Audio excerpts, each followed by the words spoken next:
Hi everyone.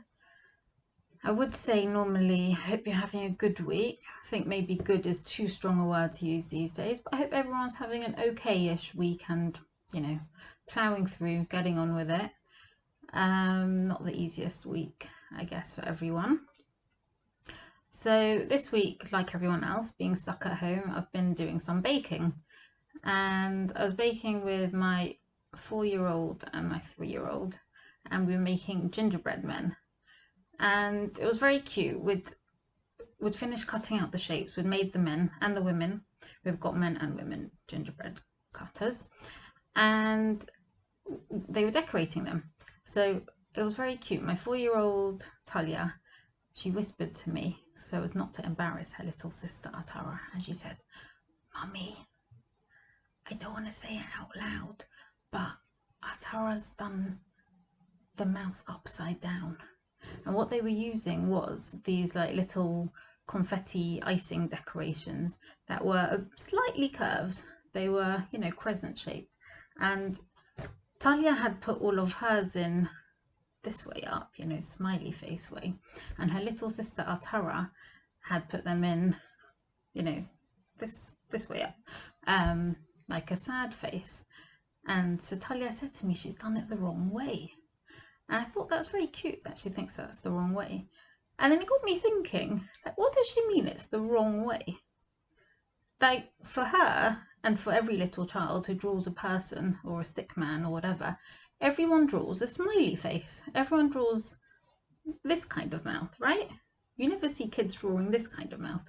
The 3-year-old maybe just didn't really know how to. I mean, some of her gingerbread men had like loads of eyes and noses. It wasn't anatomically correct, so I don't think it was intentional. She was doing a sad face, but her older sister noticed that was the wrong way. She genuinely thinks it's wrong, and it got me thinking, it's very funny. When you're a little kid, everyone has a smiley face. That's like the status quo. You're smiley unless something sad happens. But as an adult, if you see someone walking along the street by themselves who you don't know and they're just smiling, you think, wow, that person's a bit weird. I'm going to keep my distance. Right? It's a bit weird to just smile about nothing. Your status quo is like serious face. And then if something particularly exciting or happy happens, then you smile. And if something's very sad, then you do a sad face. And that's life, right? Normally you've got a serious face. And sometimes you're sad and sometimes you're happy. And I was just wondering, like, at what point does that change? When you're little, it seems that everyone has a smiley face unless something goes wrong. And as you're an adult, everyone's just got a straight line face, straight line mouth.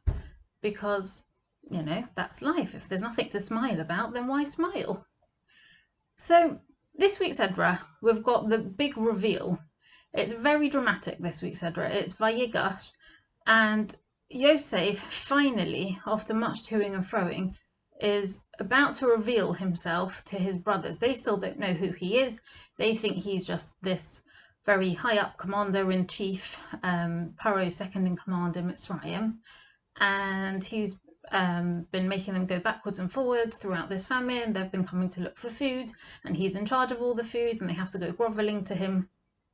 And finally this week, he tells them who he really is, that he's their long-lost brother Yosef. Now, bear in mind, he's been away from them for 22 years. He left home at 17 and he was by himself, away from his family for 22 years. The first 10 years he was a slave boy, and the next 10 years he was in prison. And finally, these last 2 years, he had a rags to riches story where he became the second in command to Paro. But 20 years of a very, very hard life, and 20 years by himself to think about how awful his brothers were, what a terrible thing they did to him. And, he's had a really miserable life up until this point. Now, if it were me and I'd been thinking all these things all this time, I'm sure he must have been thinking over the years, if I ever do see my family again, what am I going to say to them? Am I going to have it out with them? If it were me and my brothers who had done this terrible thing and sold me into slavery turned up again, I think I would let them have it. I think I'd had 22 years of wallowing and, planning this ultimate revenge. And there's nothing. what he does is he sends all his servants out the room because he doesn't want to embarrass his brothers. He doesn't want anyone else to know what they did to him. He sends everyone away so that no one can overhear. And then he says to them, Ani Yosef ha'od avichai.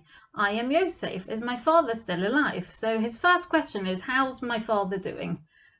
And then they kind of don't really say much. They're just in shock, understandably.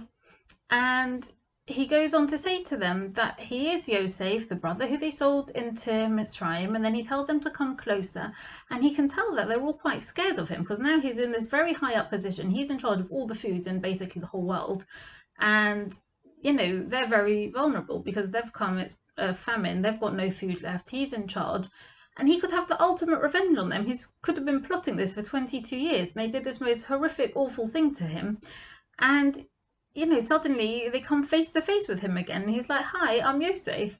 And they must have been petrified of him. And he realizes that they're petrified. And he's just such a big mensch about it. He draws a mirror and he says to them, don't worry, don't beat yourself up about it. Don't be angry with yourself. Don't be upset. I know that it wasn't you who sent me to Mitzrayim. Really, really, it was Hashem. And he sent me here so that I can save you. Because now look at where I am. I'm in this very high up position. I've got all this food. And he sent me here ahead of you because he knew that this famine was going to come. And he sent me here so that I could be prepared. So that when you run out of food, I would be here to feed you. And ultimately, we know all of the Jewish people, all of Yaakov's family did go down to Mitzrayim.